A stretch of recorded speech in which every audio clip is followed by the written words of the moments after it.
Fashion Buzz. Fashion Buzz.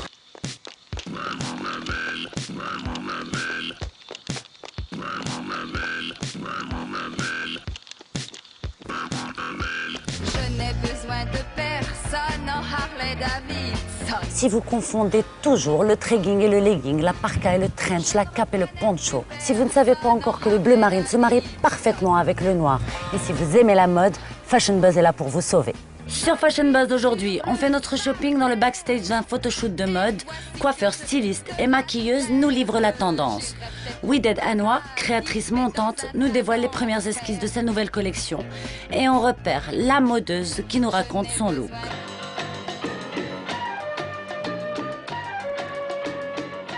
Fashion Buzz s'introduit incognito sur le photoshoot du magazine Tendance et Shopping. Alors quoi de mieux lorsqu'on manque d'imagination en ouvrant son armoire qu'on ne sait plus comment se coiffer et encore moins comment se maquiller. Au stylisme, Maha, à la coiffure Jérôme et au maquillage Kenza.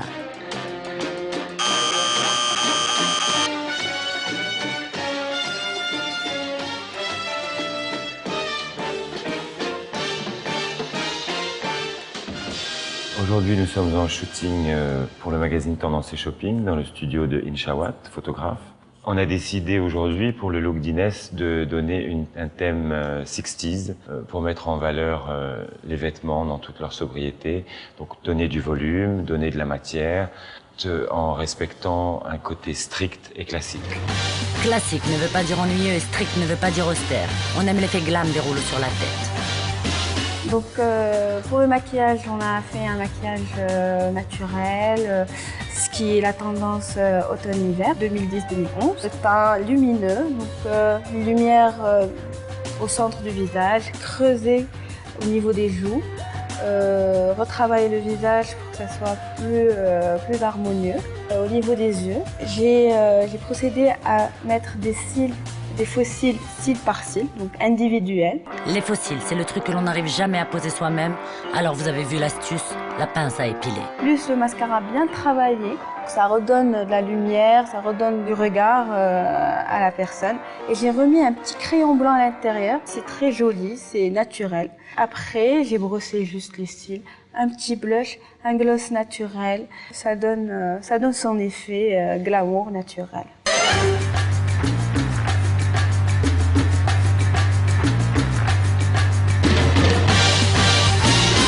Mission 1. Reproduire l'élégance du dandy. Le nœud pas passe à la ceinture façon Riquiel, sur pantalon noir taille haute, top gris perle, sobre et soie oblige. Avec une tenue pareille, on boude. L'unique bijou, la chaussure en velours. Ma série mode, en fait, elle tourne autour de la collection automne 2010. Donc en fait, le cuir, c'est simple. Il faut avoir une veste en cuir. L'asymétrique, on la porte décontractée avec un t-shirt en peau, une chemise ou bien évidemment avec un jean. Mission 3. Passer 3 jours en jean et ne pas avoir le même look.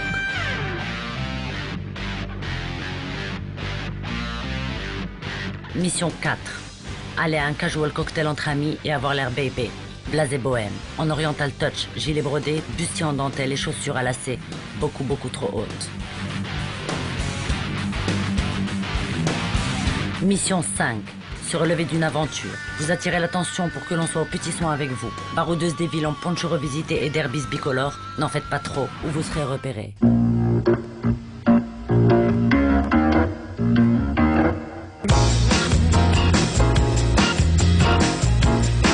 Mission 6.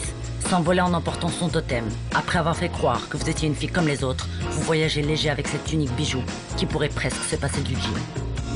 Newspapers shout, a new style is growing. Mission 7. Se faire la maille. Dénicher les modèles les plus colorés et originaux, comme ce petit top en patchwork de mouchoir.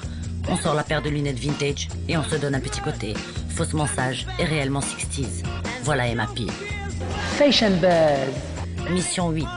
Remercier l'équipe et faire croire que l'on a tout compris à la mode.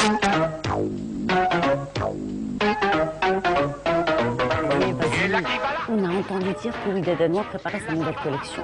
Wided.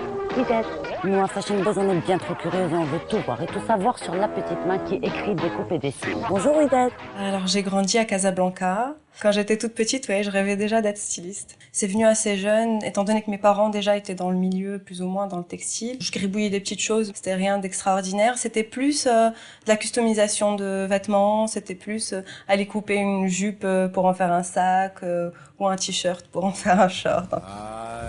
Dès que j'ai eu mon bac, je suis allée à Paris donc, pour suivre une formation à S-Mode. Celui qui m'a donné envie vraiment d'y aller, c'est Jean-Paul Gaultier.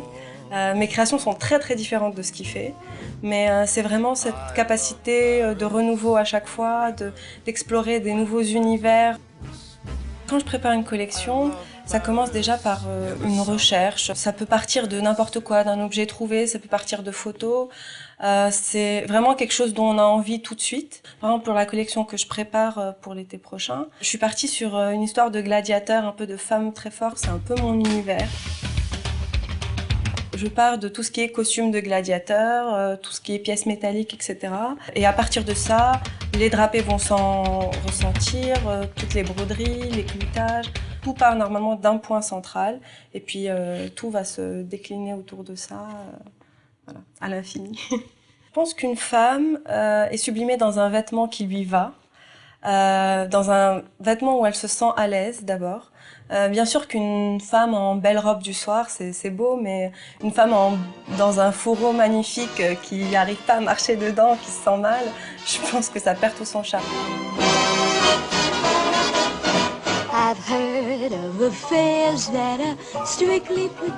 La dernière collection que j'ai faite, l'inspiration de départ, c'était les courtisanes.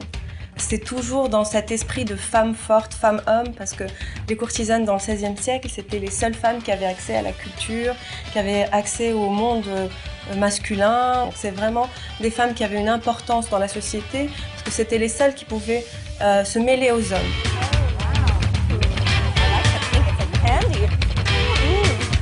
Toutes les robes drapées de la collection sont venues donc du vêtement de la courtisane, tout le temps portées sur des vestes assez structurées, ce qu'elles faisaient aussi parce que ça leur donnait aussi cette impression vestimentaire d'être dans le vestiaire masculin.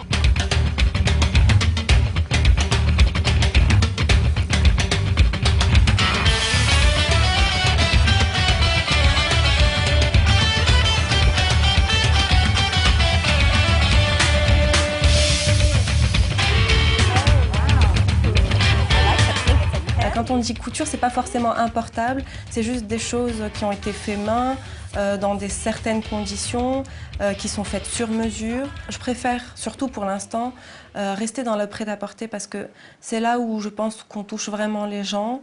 Je trouve que c'est un peu bête quand même de faire beaucoup de robes et de les laisser dans un placard mourir. Je pense que quand on crée pour une femme. Donc on a une image d'une femme modèle, comme la femme Saint-Laurent ou la femme Nina Ricci. Et en fait, c'est un type de femme qu'on a envie d'habiller. La femme Ouida Danois, elle est caméléon, je crois. Elle est justement entre cette féminité exacerbée, cette envie de douceur, de mousseline, et aussi cette envie de grandir dans un monde d'hommes, de s'imposer. Mon indispensable dans mon placard serait, c'est très bête à dire, mais le t-shirt blanc. C'est une pièce que tu trouves dans tous les placards, que tu peux porter d'un million de façons différentes et qui est juste indispensable pour tout le monde. Je pense qu'on a vraiment tout le droit de porter, tu vois. Moi, ça m'est arrivé d'acheter dans des friperies à Paris une combi short, très 70s, violette à pois blanc. Finalement, tout est adaptable, il faut juste savoir porter les choses, je crois.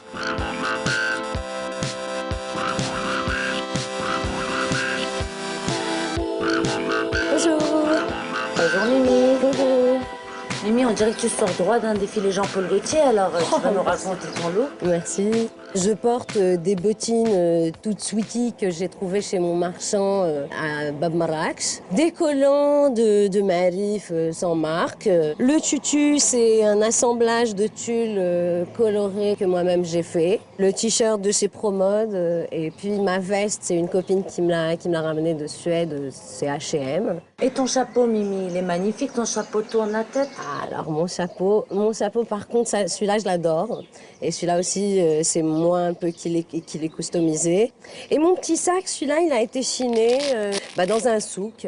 Alors Mimi, les rayures reviennent à la mode, alors comment tu nous conseilles de porter la rayure? Tout est permis dans la rayure, que ce soit mélangé avec une couleur dominante. Et puis on peut se permettre éventuellement, on peut se permettre éventuellement une couleur ou deux de plus maximum.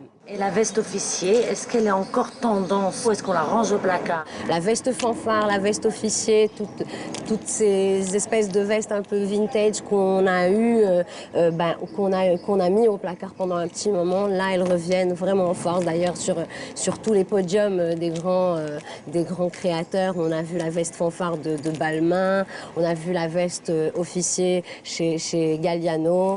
Merci Mimi pour tous tes petits conseils et puis à bientôt.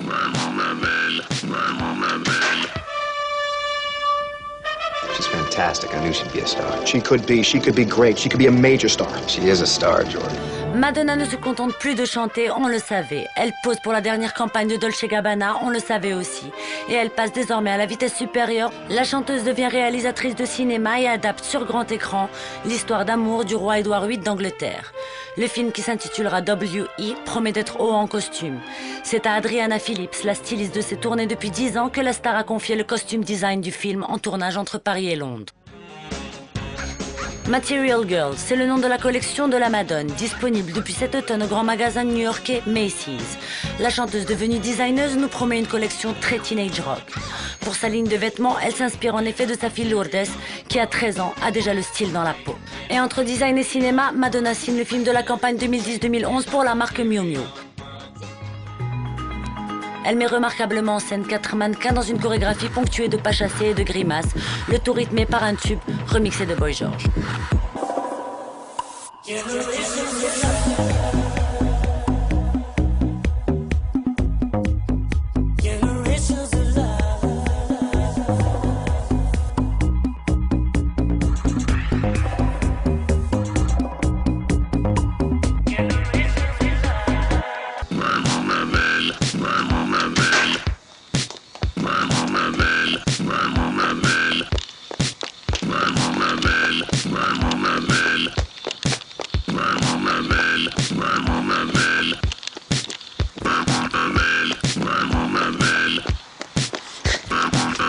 Les petites mecs qui travaillent,